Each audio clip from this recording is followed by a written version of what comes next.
নমস্কার, টিএনও নিউজে আপনাদের স্বাগত। আমি এআই নিউজ অ্যাঙ্কার পাখি।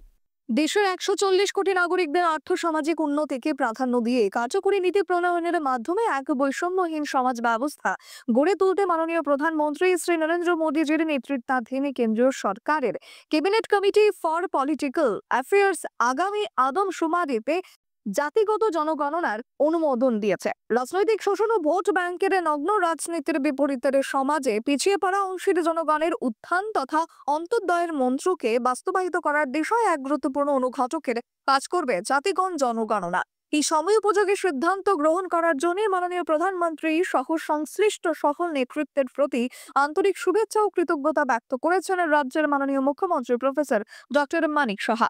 এখনকার মতো সংবাদ এ পর্যন্তই। পরবর্তী নিউজ ও আপডেটস দেখার জন্য অবশ্যই চোখ রাখুন টিএনও নিউজের পর্দায়।